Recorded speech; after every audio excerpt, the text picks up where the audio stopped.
Okay, in this chapter 23, we're going to be looking for the word ascent. And when you hear the word ascent, it means going up. James and the Giant Peach, chapter 23. In a flash, everybody was up on top. "Oh, isn't it beautiful?" they cried. "What a marvelous feeling." "Goodbye, sharks." "Oh boy, this is the way to travel."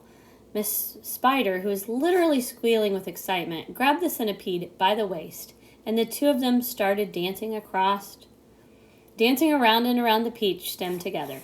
The earthworm stood up on his tail and did a sort of wriggle of joy, all by himself. The old green grasshopper kept hopping higher and higher in the air. The ladybug rushed over and shook James warmly by the hand.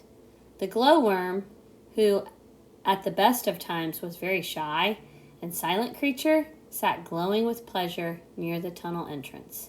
Even the silkworm, looking white and thin, completely exhausted, came creeping out of the tunnel to watch this miraculous ascent. Up and up they went, and soon they were high as the top of a church steeple above the ocean. "I'm a bit worried about the peach," James said to the others, as soon as all the dancing and the shouting had stopped. "I wonder how much damage those sharks have done underneath it." "It's quite impossible to tell from up here." "Why don't I go over the side and make an inspection?" Miss Spider said. "It'll be no trouble at all, I assure you." And without waiting for an answer, she quickly produced a length of silk thread and attached the end of it to the peach stem. "I'll be back in a jiffy," she said, and then she walked calmly over to the edge of the peach and jumped off, paying out the thread behind her as she fell. The others crowded anxiously around the place where she had gone over. "Wouldn't it be dreadful if the thread broke?" the ladybug said. There was a rather long silence. "Are you all right, Miss Spider?" shouted the old green grasshopper. "Yes, thank you," her voice answered from below. "I'm coming up now." And up she came, climbing foot over foot up the silk thread, and at the same time tucking the thread back cleverly into her body as she climbed past it. "Is it awful?" they asked her. "Is it all eaten away?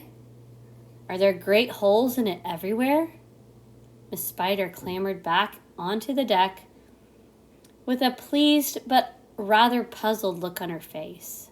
"You won't believe this," she said, "but actually there's hardly any damage down there at all.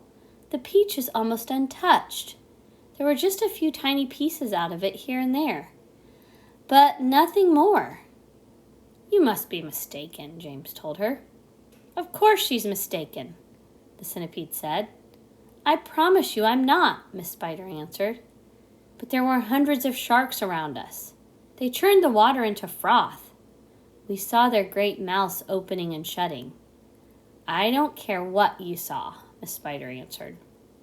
"They certainly didn't do much damage to the peach." "Then why did we start sinking?" the centipede asked. "Perhaps we didn't start sinking," the old green grasshopper suggested. "Perhaps we were all so frightened that we simply imagined it." This, in point of fact, was closer to the truth than any of them knew. A shark, you see, has an extremely long, sharp nose, and its mouth is set very awkwardly underneath its face and a long way back. This makes it more or less impossible for it to get its teeth into a vast, smooth, curved surface, such as the side of a peach. Even if the creature turns onto its back, it still can't do it, because the nose always gets in the way. If you have ever seen a small dog trying to get its teeth into an enormous ball, then you will be able to imagine roughly how it was with the sharks and the peach. "It must have been some kind of magic," the ladybug said. "The holes must have healed up by themselves." "Oh, look, there's a ship below us," shouted James. Everybody rushed over to the side and peered over. None of them had ever seen a ship before. "It looks like a big one. It's got 3 funnels. You can even see people on the decks. Let's wave to them. Do you think they can see us?"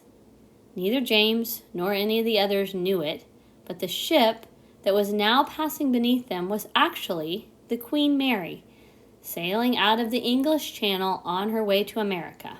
And on the bridge of the Queen Mary, the astonished captain was standing with a group of his officers, all of them gaping at the great round ball hovering overhead. "I don't like it," the captain said. "Nor do I," said the first officer. "Do you think it's following us?" said the second officer. "I tell you I don't like it," muttered the captain. "It could be dangerous," the first officer said. "That's it," cried the captain. "It's a secret weapon. Holy cats! Send a message to the Queen at once. The country must be warned. And give me the telescope." The first officer handed the telescope to the captain, and the captain put it to his eye. "There are birds everywhere," he cried. "The whole sky is teeming with birds. What in the world are they doing? And wait a second. There are people on it. I can see them moving. There's do I have this darn thing focused right? It looks like a little boy in short trousers. Yes, I can distinctly see a little boy in short trousers standing up there. And there's a sort of giant ladybug." "Now, just a minute, Captain," the first officer said. "And a colossal green grasshopper." "Captain," the first officer said sharply. "Captain, please." "And a mammoth spider?" "Oh, dear, he's been in the whiskey again," whispered the second officer. "An enormous, simply enormous centipede," screamed the captain. "Call the ship doctor," the first officer said. "Our captain is not well." A moment later, the great round ball disappeared into a cloud, and the people on the ship never saw it again.